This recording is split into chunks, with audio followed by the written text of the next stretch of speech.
ದಯವಿಟ್ಟು ಲಭ್ಯ ಇರುವ ಕುರ್ಚಿಗಳೆಲ್ಲ ಕೂತ್ಕೋಬೇಕು. ನೂಕು ನುಗ್ಲು ಮಾಡ್ಕೋಬೇಡಿ. ತಮ್ಮ ಬಳಿ ಬರ್ತಾರೆ, ಹಾಗಾಗಿ ದಯವಿಟ್ಟು ಅಲ್ಲೇ ಕೂತ್ಕೋಬೇಕೆಲ್ಲ, ಯಾರು ನಿಂತ್ಕೋಬಾರ್ದು, ಎಲ್ಲ ಕೂತ್ಕೊಂಬೋಣ ಲಭ್ಯ ಇರೋ ಕುರ್ಚಿಗಳಲ್ಲಿ.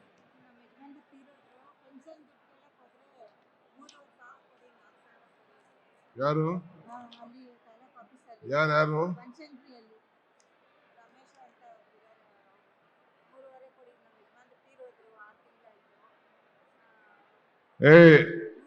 ತಹಶೀಲ್ದಾರ್ ಯಾರ ಬರೋ ಇಲ್ಲಿ ಬನಶಂಕರಿ ಯಾರು ಇವ್ರೆ ತಹಶೀಲ್ದಾರ್ ಬಂದ್ರೆ ಇಲ್ಲಿ ಯಾರಿಲ್ಲಿ?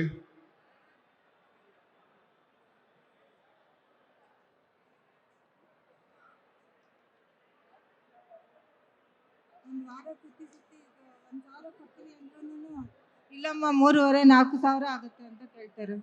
ನೋಡ್ರಿ, ನೀನು ತಹಶೀಲ್ದಾರ್ ಇಲ್ಲಿ ಈ ಬನಶಂಕರಿ ಯಾರು ತಹಶೀಲ್ದಾರ್? DC ಅವರೇ ಕರೀರಿ ತಹಶೀಲ್ದಾರ್ನ AC ನ.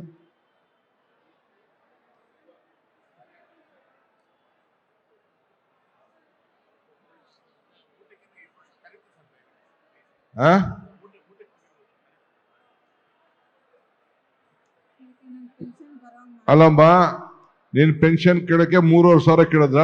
ಯಾರನ್ನು ರಮೇಶು?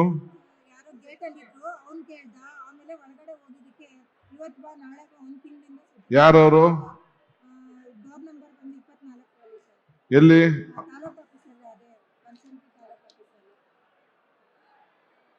ತಾಲೂಕ್ ಆಫೀಸು ಬನಶಂಕರಿ ನಂಬರ್ 24 ಒಳಗಡೆ ಕೂತಿರ್ತಾನ?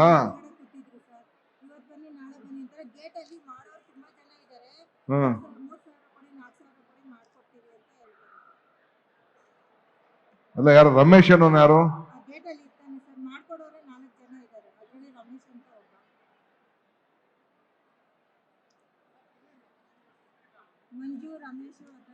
ಬೊಮ್ಮಲ್ಲಿ ನೋಡಿ, ಈ ಅಮ್ಮ ವಿಡೋ ಪೆನ್ಷನ್ಗೆ ಹೋದ್ರೆ 4,000 ರೂಪಾಯಿ, 3,000, 4,000 ಕೊಡ್ತಾರಂತೆ. ಅಲ್ಲಿ ಒಳಗಡೆ ಕೂತಿರೋರೆ ಹೋಗಿ ಆ ಏಜೆಂಟ್ ಹತ್ರ ಹೋಗಿ ಅಂತ ಕಳಿಸ್ತಾರಂತೆ. ಅಲ್ಲಿ ಯಾರೋ ಇಬ್ರು ಇರ್ತಾರಂತೆ.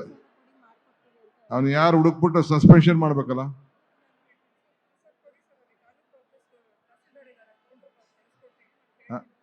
ಈ ಒರಿಜಿನಲ್ ಮಾಡಿ ಕೊಡಮ್ಮ, ಇದು ಡೆತ್ ಸರ್ಟಿಫಿಕೇಟ್ ಒರಿಜಿನಲ್ ಮಾಡಿ ಕೊಡಮ್ಮ. ನೀನ್ ಯಾಕೆ ಕೊಡ್ತಾ ಇದ್ದೆ? ಇಟ್ಕೋ ಅದನ್ನ.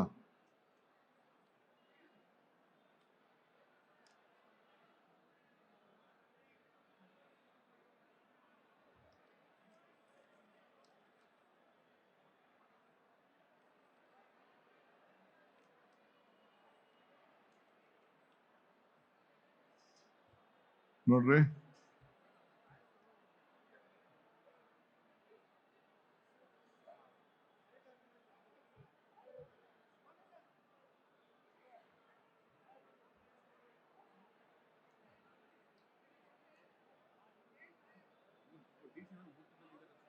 ಈಗ ನೋಡು, ಈ ಅಮ್ಮ ಪೆನ್ಷನ್ಗೆ ಹೋದ್ರೆ 3,000-4,000 ರೂಪಾಯಿ ಕೇಳ್ತಾರಂತೆ. ಇವಳು 1,000 ಕೊಡ್ತೀನಿ ಅಂತೆ. ಇಲ್ಲ, ನೀನ್ 4,000 ಕೊಡು ಅಂತಾರಂತೆ. ಅವ್ನು ಯಾರೋ ರಮೇಶ ಇನ್ನೊಬ್ಬ ಯಾರೋ ಏಜೆಂಟ್ ಮಾಡಿಕೊಂಡಿದಂತೆ. ಹುಡುಕ್ಬಿಟ್ಟು ಅವ್ನು ಯಾರನ್ನ ಸಸ್ಪೆನ್ಷನ್ ಮಾಡಿಸ್. ನಿನ್ ಫೋನ್ ನಂಬರ್ ಏನಮ್ಮ? ನೀನ್ ಯಾರು ಅಂತ ಗುರ್ತಿಡಿತಾನೆ. ನೀನ್ ಮಕ ತೋರ್ಸ್ಬೇಕಲ್ಲಿ, ನಿನ್ಗೆ ಯಾರು ಕಳಿಸಿ ಅಂತ ಅನ್ಬಿಟ್ಟು. ನಿನಗೆ ಫೋನ್ ಮಾಡಕ್ ಹೇಳ್ತೀನಿ ನಮ್ಮ ಆಫೀಸಿಂದ. ನೀವು ಕರ್ಕೊಂಡೋಗಿ ಯಾರು ಅಂತ ತೋರ್ಸ್ಬೇಕು. ನಿನಗೆ ಪೆನ್ಷನ್ ಕೊಡ್ತೀನಿ.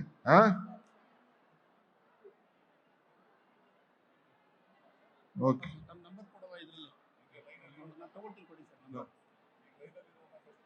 ಓಕೆ,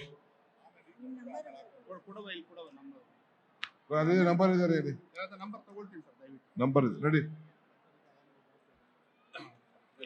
ಅಲ್ಲೋಗಿ ಧೈರ್ಯ ಹೇಳ್ಬೇಕು ನೀನು.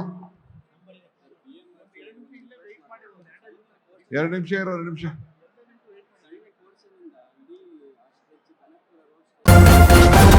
ನ್ಯೂಸ್ ಫಸ್ಟ್, ನಿರ್ಭೀತಿಯಿಂದ ನಿಮ್ಮ ಪರವಾಗಿ.